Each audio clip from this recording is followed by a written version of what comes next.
Hello everyone, this is Kathy from the Daily Marker. Welcome to day 30 of the 30-day coloring challenge. Oh my gosh, can't believe it's the 30th day.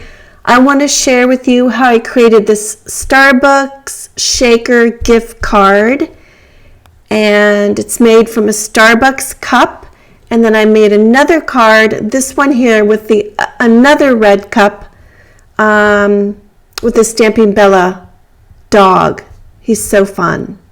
So I'm going to jump around how this all started. This card on the right I made from a Starbucks fall cup last year, and I wanted to do this again because I love these cups. And the designer of this cup participates. Her name is Anna. She participates in the coloring challenge. She's on Instagram and she's amazing. So anyways, let me tell you. So first, you saw me, I cut down the middle, and now I'm folding up the edges and cutting it. I'm going to do this again since I was talking during that, sorry. But it's really very simple. I do have a video of me making my fall cup during 2 challenges ago. So this is the cup that Anna designed. I die cut a circle out of the center, and this is the one I end up making a shaker out of. Now see, first I folded up the lip where you put your mouth. Now I'm cutting down the center and I'm peeling that bottom away from you. And then you just kind of want to roll it to flatten it out a little bit. Now both of these are prepped and ready for my card fronts. I cut a circle from the green cardstock, and I'm going to be gluing these with some glossy accents. Because you put coffee in this cup, I didn't even clean this cup, but since coffee's in it, you have to wait a long time for the glossy accents to dry, so it really sticks because it's kind of a waterproof cup. So I stick it in this book and I leave it for like an hour. I did this for both, and you can work on your colored images or other parts of the card, or go make dinner, lunch, run a kid, carpool, do something. So now you see 2 images here from Stampin' Bella, and I'm just trying to decide how I want to do this. This little dog is so cute. So I'm going to super speed some of this because I didn't have a lot of time. It's such a busy day, and I really want to do a video for the last day. So right now I just put down a first layer, a light color, and I'm just putting on some color, a medium color here, and I'm not too thrilled with it, so you'll see me add a darker color. So really, I'm just messing around. I'm just going to move the color by just smooshing more color on. This is not like a fancy coloring video here. This is how to throw color on and how to make it work for you. So I'm adding a darker color here. Like I always say, I have a light, a medium, and a dark. And, ooh, my phone's up loud. Just play around. Don't worry about what colors you pick. Just experiment. You can always put more color on top. You can always put a lighter color on top and just mash that color around. So I'm adding some lighter color here. Now this is, you know me, this is my big trick. I have this rag here. It's got a nubby pile. I'm using some of the Copic Various ink. I'm dampening my cloth so it's nice and damp, and I'm putting it down like 1, 2 down, 1, 2 down, and then I'm going to heat set that so it stops it from bleeding out in the lines, and it gives me some yummy texture. Now I have a 0 here, and I'm removing some of the color out of the eyeballs and just kind of cleaning up some of the lines. And I don't know why I'm using gray, but I just felt like it. So this is a technique, you could call it tip to tip, but I'm taking the lighter color and I'm picking up some color from the barrel of this darker marker, and it makes it, you can see it, rather than having a harsh line, you're just bringing in some of that color. I do this often, you've seen it before.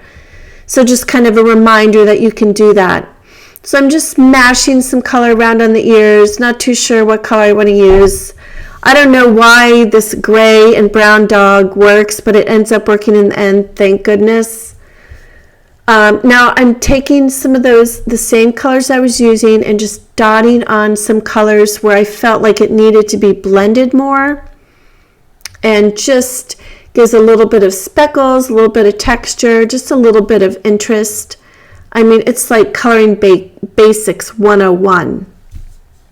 So I always like to go back and add a little bit more color in the nooks and crannies, just darkening those ears a little bit, and grabbing that cloth. I just want to add a little bit more texture to those inner ears.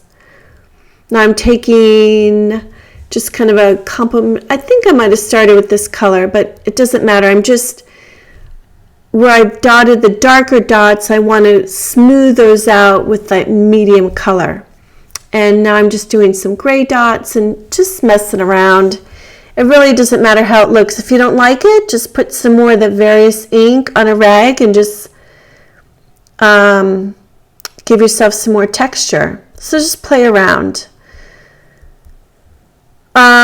So this didn't take long, as you can tell, but sometimes it doesn't need to. And after this coloring challenge, hopefully I'll have more time to, there's certainly some areas that I need to improve. I want to learn how to do some folds and all that stuff. Now, I don't know why I'm putting pink here, but this obviously isn't where his cheeks is, but it doesn't look bad, whatever. So I'm adding some darker color, and now this is my favorite thing to do. I have a Sharpie. I'm drawing some eyelids on. It's so easy. If you can make a C, the letter C, you can draw an eyelid on any critter. Now notice his eyes while I'm doing the eyeshadow here. Notice her eyes, I should say. They're little black dots, and I'm going to make those bigger. I feel like for some reason they always need bigger pupils, and I really think it gives them more personality. So I'm outlining my image. I've been doing this forever since I started stamping. I like to use a Sharpie. It doesn't bleed into the image. And I'm going over those eyes. I'm going to make those eyeballs bigger in a second. And then I'm going to take some enamel accents and really make them bigger and bobulous. Now, sometimes if you use enamel accents, it can get smushed in the mail, but it's okay. You could also add Google eyes here too. That'd be kind of fun. So whatever. Now I'm just cutting him out. He's super easy to cut out. And then normally I use a Memento marker to go around the edges because it doesn't bleed into the image. But this time I'm using a dark brown because I don't care if it bleeds into the image. And just giving a finished touch on those edges, covering up any white spots. I'm just figuring out how I want him to go into this card, and I'm going to add some Wink of Stella to the eyelids. I think I keep calling him this doggy a him because my dog Max is a boy. Even though I'm making eyeshadow, I'm making him more feminine, so whatever. It's a her. Now here's the enamel accents. If you haven't used it, always practice on the side scrap paper or something, and you want to drop that color and pull up slowly because sometimes there's like a string. So practice and then just do it slow. And one of these was bigger than the other, so I'm going back and adding more on top. That can be daring. I've had it messed up before, but this time it worked. And then you want to set that aside and let it dry. I put glossy accents on his nose, and he's dry. I went and I don't know what I did, but so I'm adding some tape to the back of him. And I'm going to alter this. You can see what it says, say what? I'm cutting this because I want it to fit differently on my Starbucks card cup. So I'm cutting this off. I can still use it. I'm going to emboss it in white. Use my little embossing buddy here so I have no static. I'll get a nice clean embossed word. So this is my antique syrup container. I like to put my embossing powder in, and I'm going to zap this with the heat gun. I usually do most of it on the back so I don't have to worry about burning the paper. And I had this circle. I'm just going to add a little distress ink, and I just want this a blue background for the dog so he kind of stands out against the trim of the card. And I have some foam tape on the back of here. I just put that down. Now I'm going to stick this little guy in. I have to trim the bottom of him there so he'll fit in. And just trimming up the words, and I'm going to pop some foam tape on them, and I'm finished. I have a nice bright red cardstock on the inside of my card. Now, so when you drink these fun cups, you can save them. Now this is another cup, the gift card cup, and I tried Glossy Accents. It did not work. I'm doing the inside of this one, this right here right now. And this is some of that double-sided tape because the Glossy Accents, I guess I didn't give it enough time. It didn't work. So the double-sided tape is working.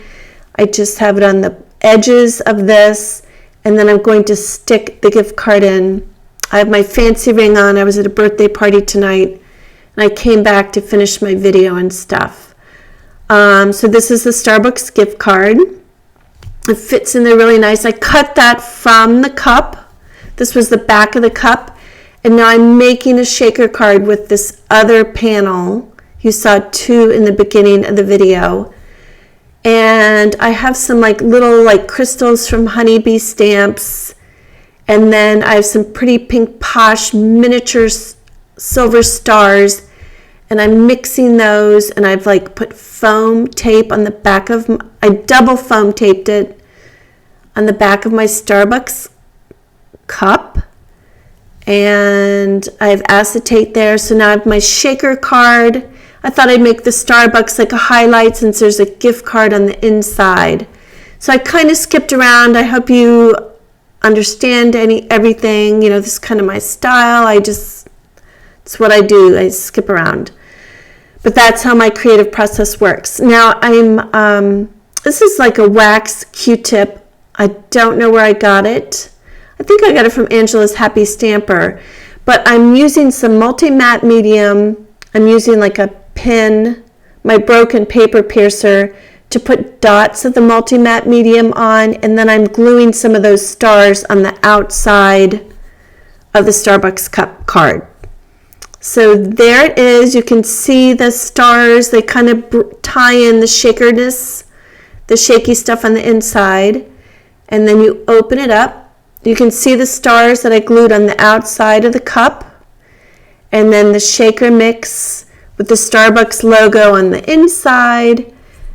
And then this is my other card here made with the other cup. They have 4, 5, 6, 8 different cups. So it's really fun. So thank you so much for watching. Thank you guys so much for doing the 30-day challenge. Once I get a little break, I'll announce the next one. All right. See you at my blog. Okay, bye.